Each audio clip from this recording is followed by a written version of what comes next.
guys, welcome back. So today I'm going to be showing you guys how to bake and not cake.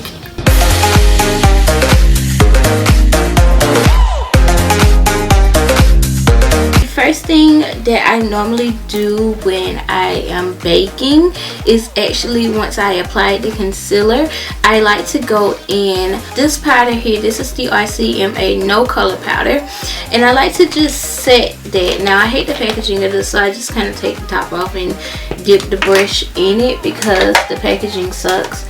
And I like to use this I believe it's called tapered brush from Elf, and it's just like that. And I just take a little bit here because this is not a baking powder, at least for my skin tone. It's really matte, like really matte, you know. So that's why I like to place this. As you can see, it works better this way than trying to bake with it, because the first time I tried to bake with it I didn't get a good response, so I just like this way better. It's like super matte, you know. You can see how matte it is compared to this side of my face.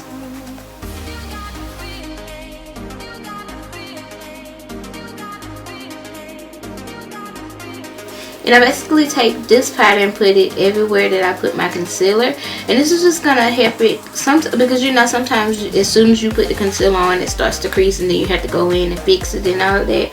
This will just cut out creasing altogether.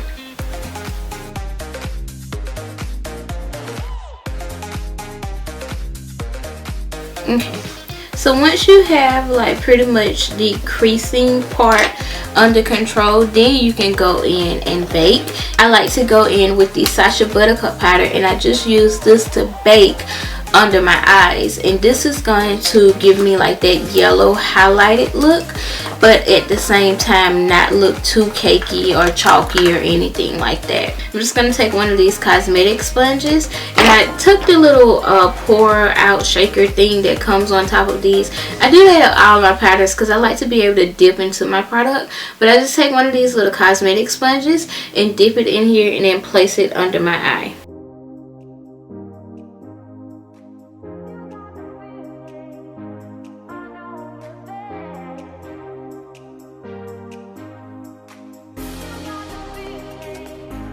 And I love this powder because it's actually going to soak into your pores. So sometimes you'll kind of see your pores peeking through, and that's because it's soaking in there, making sure you don't like crease up and get oily and all of that throughout the day. So, but I just go ahead and leave this on my face while I go ahead and contour and everything else. I'm gonna do a separate video on contouring. Okay, and once I really pretty much finish contouring my face or bronzing my face, whatever I'm doing that day, then I go ahead and I dust off my powder. Most of the time I dust it off with this IT Cosmetics brush. This is the Heavily Luxe One Ball Powder in number 8. So this is like the best powder brush I own. So I'm just gonna go ahead and dust that off. And now you can see the yellow tint that it left, but it's like that highlighted effect. It's not like a ashy, cakey, or chalky look to it.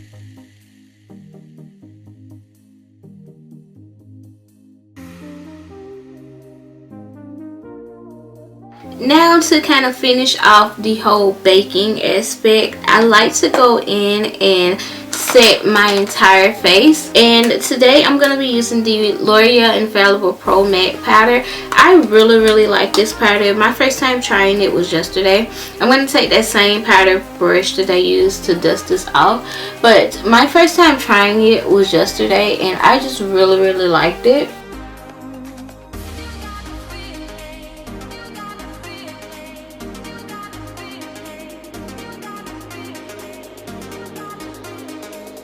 My T-zone and sometimes my chin, I tend to get a little bit of oily, so I go ahead and just set everything so I won't have any issues with that. I got this tip from Time the Infamous. So what you want to do is to go in and set your makeup. I like to go in with the Maybelline Master Fix because it's a long wearing spray, so it's going to help your makeup last all day, but it's going to help you not look as cakey, and it's going to also emphasize your highlight. So you can do it afterwards if you want like a a more subtle highlight. But if you want a really intense highlight that you're going to be seeing glowing from the moon, then I would recommend going in with this step before you do your highlight. So yeah, I'm just going to go ahead and spray my face. Again, this is going to keep down the whole cakey look.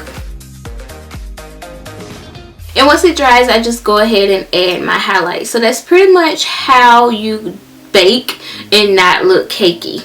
Alright guys, so that is how I bake my under eyes without it looking cakey. And basically the whole technique of baking is just so you won't have any creasing under your eyes, and then of course you don't want to leave any of that white powder or yellow powder under your eyes.